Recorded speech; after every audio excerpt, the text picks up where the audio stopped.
السلام عليكم ورحمة الله وبركاته. أهلا بيكم حبايبي وفيديو جديد. كل سنة وانتم طيبين ورمضان سعيد علينا وعليكم بإذن الله. يا ترى رمضان عمل معاكم ايه؟ والله يعني بيتهيألي الواحد نفسه السنة كلها تبقى رمضان. بس هو بيجري جري مش عارفة ليه كده. المهم رمضان كريم علينا وعليكم بإذن الله. أنا هنا واخداكم على المطبخ على طول نحضر الفطار مع بعض. هنا واحدة خيارية مبشورة، حطيت عليها علبة زبادي، فص توم مفروم، شوية نعناع صغننة جدا، يعني عايزة أقول شعرة نعناع زي ما بيقولوا. عايز تحطي علبتين خيارتين براحتك، علبتين زبادي براحتك، خيارتين براحتك. أنا هنا عاملة كمية صغيرة، ودي من السلطات اللي أنا بحبها جدا وخفيفة كده. هنا بقى أنا عملت سلطة الطحينة. سلطة الطحينة طبعا سهلة جدا: معلقة خل، نص ليمونة، معلقتين طحينة، مية طبعا من الكتل، مية بتغلي، وشوية كمون والملح بسيط وبس كده، وفص توم. دي بالنسبة لسلطة الطحينة. أنا باحط المَيّة المغلية ليه؟ بتتقِّل الطحينة وبتخلّيها برضه إن هي قوام بيبقى كويس، تمام، وبتعمليها السُمك اللي أنتِ عايزاه بقى، عايزاها تقيلة، عايزاها خفيفة، ده في إيديكِ بتزوّدي المَيّة. هنا بقى الطبق الأبيض ده فيه إيه؟ الطبق ده فيه فراخ أنا متبّلاها تتبيلة جنان بصراحة. أنا بقى متبّلاها بإيه؟ متبّلاها بكاتشب، مستردة، خَل، زيت، ليمون، ورق لوري، حبهان، جوز الطيب، فلفل أسود وملح وبهارات. يعني بصراحة تتبيلة فوق الجمال. وطبعًا الوراك أنا بالذات الوراك باحاول إن أنا أفتّحها، وإن أنا عملت سلطة القوطة أهي باورّيكم يعني أنا عملتها وأفضّيها بقى في السرافيس بتاعتها. ودي بالنسبة للسلطات أنا خلاص كده خلصت منها، علشان أنا لو باخلّيها لآخر اليوم بالاقي نفسي متلهوجة كده وبابقى باعملها بصربعة. حسيت إن أنا عايزة أعملها هي الأول كده وأخلص منها. وهنا الفراخ بعد التتبيلة اللي قُلت لكم عليها دي أنا حطيتها على الشواية. أنا دي الشواية دي بتاعتي كهربا، وقطّعت معاها طماطم وبصل وفلفل زي ما أنتم شايفين، والتتبيلة بتاعتها روعة إزاي، بجد بتتكلم لوحدها. وباحطها بقى في البلكونة لإنها بتعمل دخنة جامدة جدًا، ما ينفعش طبعًا إننا نشوي في الشقة. عايزة تعملي طبعًا المشوي على فحم جميل، على جريل جميل، بس أنا عندي هنا الشواية كهربا، وبصراحة بتغنيني عن كل ده. هنا بقى أنا حطيتها في البلكونة، دخّلتها وحطيت الفيشة وكده وسِبتها مع نفسها.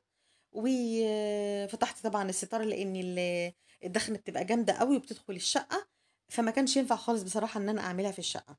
وهنا بقى أنا باعمل الرز. الرز هنا طبعًا ده براحتك، عايزة تعملي رز أبيض تمام. أنا هنا باعمل الرز باحط واحدة بصلاية متوسطة قطعتها قطع صغيرة، شوية زيت بتاع ربع كوباية، يا دوب البصلاية دبلت بسيط، حطيت عليها واحدة طماطماية، حطيت ورق لوري، ليمون مجفف، بهارات، واحدة مرقة دجاج، شوية فلفل، كمون، بس كده، وجوزة الطيب حتة صغننة أوي. عايزة تحطي حبهان حطي، ما تحطيش ما فيش مشكلة. وهنا حطيت بقى الرز، أنا هنا كوبايتين رز مش أكتر. وطبعًا بازوّد المَيّة زي الرز العادي خالص. أنا ده مش رز بسمتي، ده الرز البلدي بتاعنا. الرز البسمتي طبعًا أنتم عارفين سعره عِلي جدًا، وعلى إيه مش ضروري يعني، الرز البلدي يغنينا عن كل ده. وهنا أنا خلّصت الرز خلاص، والفراخ كانت خلاص طبعًا اتعملت والسلطات، وهنا الفطار اتحضّر بالشكل ده. وكان نفسي أوي تكونوا معانا وتدوقوا الفراخ جميلة قد إيه، والبصل والطماطم اللي أنا عاملاها كمان بتتشوي مع الفراخ طعمها مسكّر وجميل جدًا. وطبعًا بعد ما خلّصنا الفطار دخلت طبعًا على المطبخ بقى. أنتم عارفين بعد الفطار والعصاير والكلام ده كله، الكوبايات والأطباق وكل ده طبعًا بتاع يعني أي أكتر مواعين بصراحة بتتكوم هي بعد الفطار. مع إن أنا بابقى غاسلة برضه قبل الفطار وأنا باعمل الأكل، بابقى غاسلة طبعًا لإن أنا إيه، وسّخته خلال اليوم.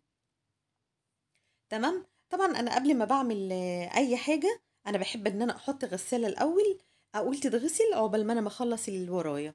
وبعد ما بتخلّص وباكون خلّصت اللي ورايا، تكون الغسالة خلّصت، بانشرها تتهوى كده على طول واشيله واطبّقه واحطه في الدولاب. طبعًا قُلت لكم قبل ما بنحط اللي إحنا طبّقناه، بنضبّط دولابنا الأول علشان اللي إحنا عملناه كله ما نرجعش نعيده من أول وجديد. تمام. وهنا بعد ما خلصت مواعيني طبعا سبتها تتصفى ونشفت اللي نشفته وشيلتها في مكانها. قلت بقى اغسل بوتاجازي طبعا مطرح الاكل وكده. انتوا عارفين المطبخ بعد الفطار بيبقى حاجه لا يرثى لها. البوتاجاز انا هنا ما شيلتش العيون ولا نقعتها ولا حاجه، لان انا كنت لسه عاملاها قريب. نشرت الغسيل زي ما قلت لكم وخلاص. وهنا بقى بعد ما خلصت الغسيل قلت اما ادخل بقى ايه اوضه بنتي، متبهدله وبصراحه الملايات ما كانش ينفع تقعد اكتر من كده. فقلت اغير ملايات وامسح الاوضه والمع الدنيا كده وبتاع.